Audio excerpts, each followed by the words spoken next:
The White Lotus is checking into the French Riviera, and I honestly think this is the most ambitious thing Mike White has ever attempted with this show.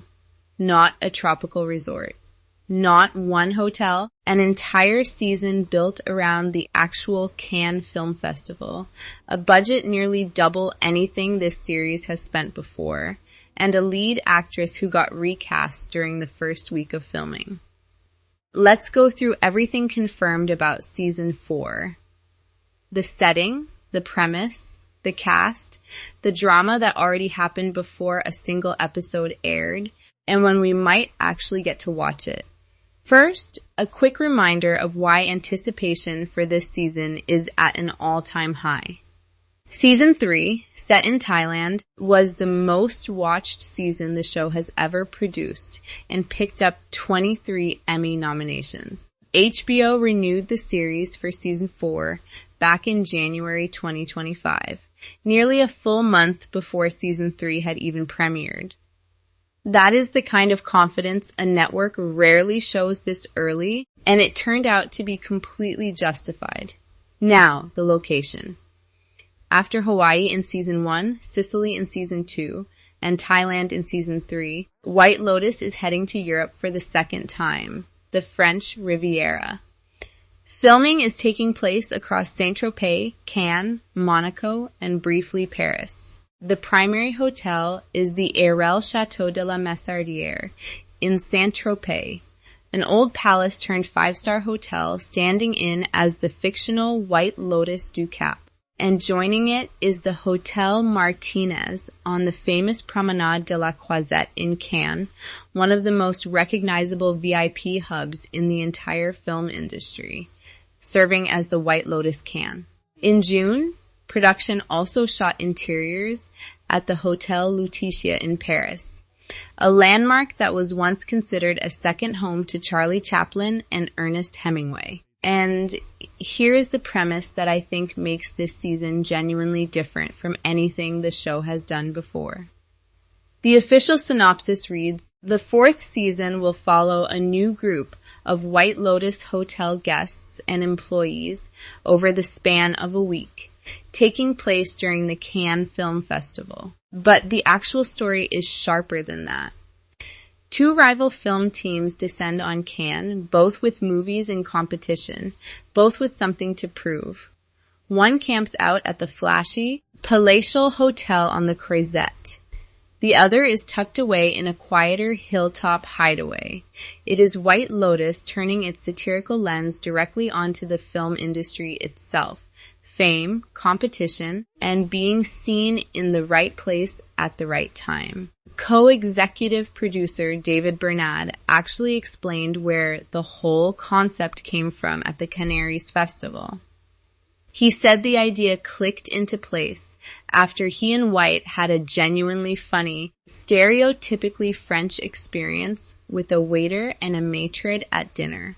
He said it so completely unlocked the show's direction that they canceled every other location they were scouting on the spot.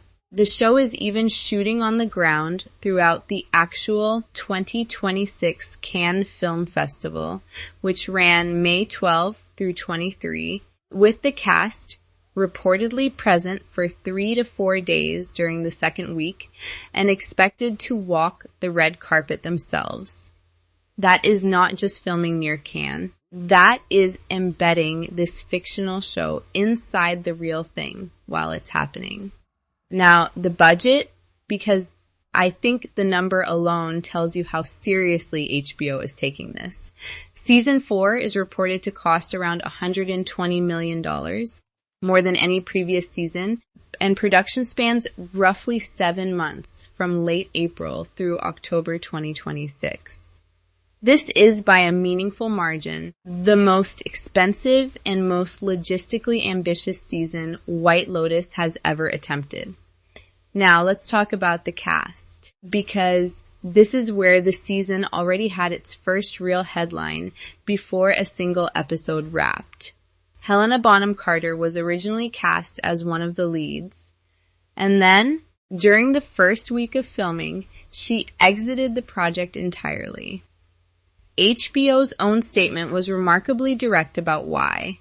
With filming just underway on season 4 of The White Lotus, it had become apparent that the character which Mike White created for Helena Bonham Carter did not align once on set.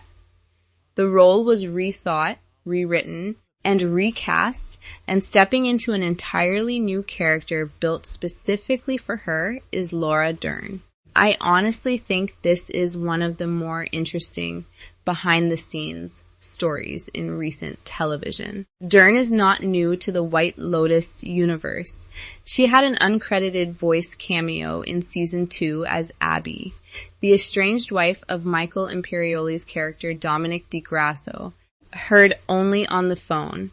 And this marks her second full creative collaboration with Mike White, following the 2011 to 2013 HBO series Enlightened, which the two co-created together and which earned Dern a Golden Globe. White and Dern had actually been spotted talking over smoothies in Los Angeles the previous July, right around when White was location scouting for this season, which sparked fan speculation that turned out to be accurate 9 months later.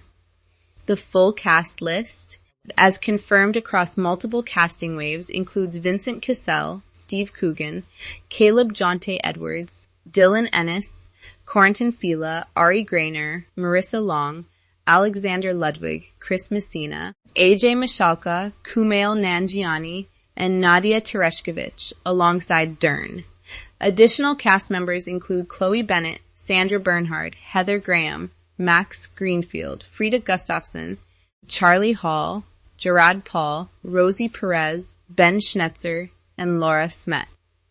And I want to point out something that hasn't gotten enough attention. Based on everything confirmed so far, there are no returning legacy characters this season. No Belinda, no Greg, nobody carrying over from Hawaii, Sicily, or Thailand. Every previous season has kept at least one familiar face in the mix. This is the first time the show appears to be starting completely fresh. There is also one significant departure behind the camera that longtime fans need to know about. Cristobal Tapia de Veer, the composer who won 3 Emmys for that unmistakable White Lotus theme and score, will not be returning for season 4.